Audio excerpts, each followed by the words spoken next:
Liquidity events, the likes of which sent bond yields and stock prices spiralling in mid-October, may be over, but there are concerns that a similar event may occur again.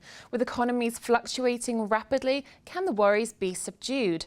Joining me to give his insights into the bond market is Mirko Visco, Managing Director at Generation Alfa. Thank you for joining us. Good morning, Alex. Thank you. Mirko, do you think a bond blow-up is likely as economies grow but rates remain the same? Well, growth in a low market condition is not necessarily bad for the markets. In fact, this is what we've had until now. Central banks have provided a lot of liquidity and investors have enjoyed very nice return. But eventually today the situation is different.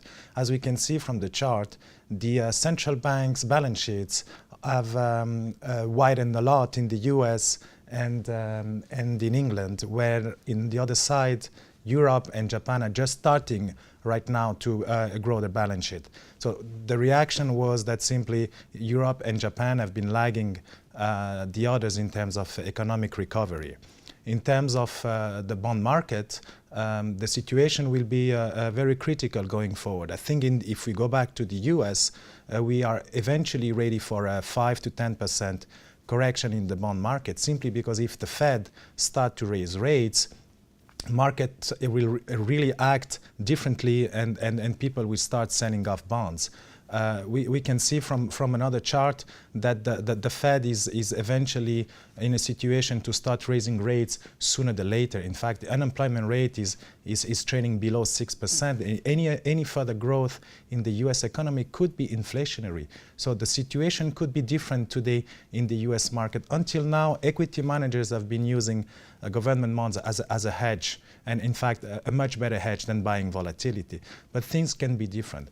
Globally, bonds are a pretty rich valuation. The next chart will show that they are all trading. At least more than one standard deviation away from the long-term trends. So if the market realizes that the Fed is going to act and to act on a continuous basis, I think government bonds may drop further. So as investors, I would try to play this market differently. Invest in European-denominated bonds because the ECB is there to maintain interest rate low, or invest into high-yield and emerging market short and medium-term bonds where credit risk is more important than interest rate risk. Banks now have less power to offer liquidity in the bond markets after the crisis of 2008. What does this mean for the market and brokers? Well, for the markets and for the investors, it means a lot. And we've seen that after 2008, any change of market trend, any lack of liquidity, any negative news has been translated with much higher volatility and much bigger price actions. And the Bollinger charts are really showing that the bands have widened quite a lot. Today, the liquidity is provided by the big funds, by the big hedge fund managers. They are there to support the market when necessary. But the banks, they've just become new and additional brokers. And finally, is the future safe for investors? Safe depends on the definition of safe. It's certainly more difficult right now and less easy to invest because you cannot just buy government bonds.